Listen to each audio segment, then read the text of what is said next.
flip is one of my favorite real-world strongman type exercises. It challenges almost every muscle group in your body, especially your lower body, hips, and low back. I'm going to demonstrate the tire flip and a few of the key technical points I want you to pay attention to.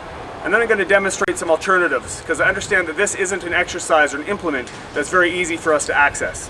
First of all, approach the tire and grip it with your hands about shoulder width apart. You want to try and grab the bottom of the treads so you can get a nice flat handhold on the tire. Okay? So grab them at least shoulder width apart, then press your full body into the tire. Your chest and your shoulders and arms should be pressed against the tire, and your feet placed slightly back from the tire. What you're trying to do is drive forward into the tire as you press it up. So you're not just trying to lift straight up like a deadlift. All right, drive into it until you're fully extended, and then get your knee under it. As soon as you're fully extended, drive your knee under the tire so it's wedged right up to your hip, and then with an explosive pull of your arms and a push with your hips and leg, pop the tire up as high as you can. Transition your hands as you flip it, and then down.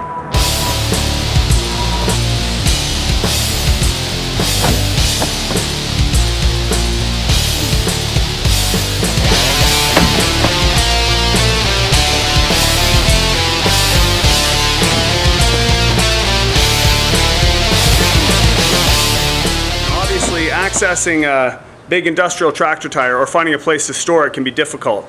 So I'm going to show you a couple of alternatives you can do for GPP at the end of this phase of the program. One simple but very effective piece of training equipment you can use is a sandbag. You can do sandbag cleans, sandbag pressing, sandbag carries. You can do all sorts of different exercises using a simple sandbag, and you can load it to whatever weight you want to use based on how much sand you put in it. I usually use a simple canvas duffel bag get from an Army surplus store.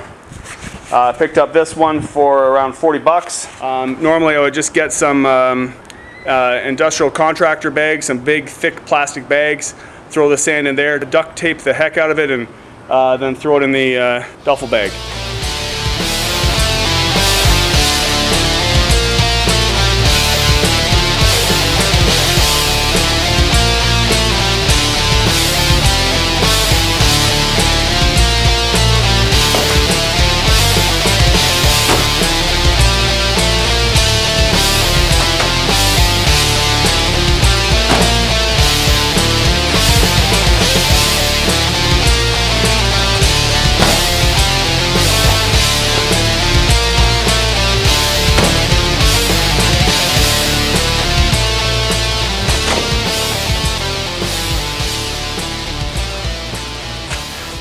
Exercise can quite take the place of the tire flip, but in addition to the sandbag cleans, you can also use a keg, and this shouldn't be very hard to access.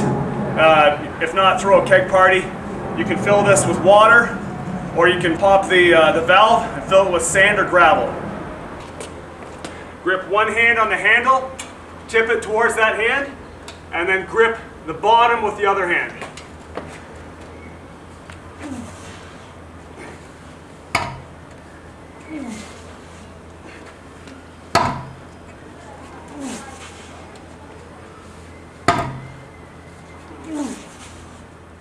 And now I'm going to introduce another great implement training alternative, the Atlas stone. First of all, you want to be sure that you're straddling this stone. Your feet are directly over top of it, fairly centered. And you're going to do the same with your grip. Reach down and center your grip immediately in the middle of the stone. From here, your back will be a little bit rounded, so you have to really engage your core muscles. So your hands come right to the bottom of the stone as far as you can go, and you're going to try to pull straight up from there and lap it. You're not curling the stone up. It's almost like a deadlift, okay? Here we go. Reach under, squeeze with your forearms, press through, squeeze it up, and lap it. From here, you re-grip, get over the stone more, and then press it into your body and extend the spine. And then back down and control the descent.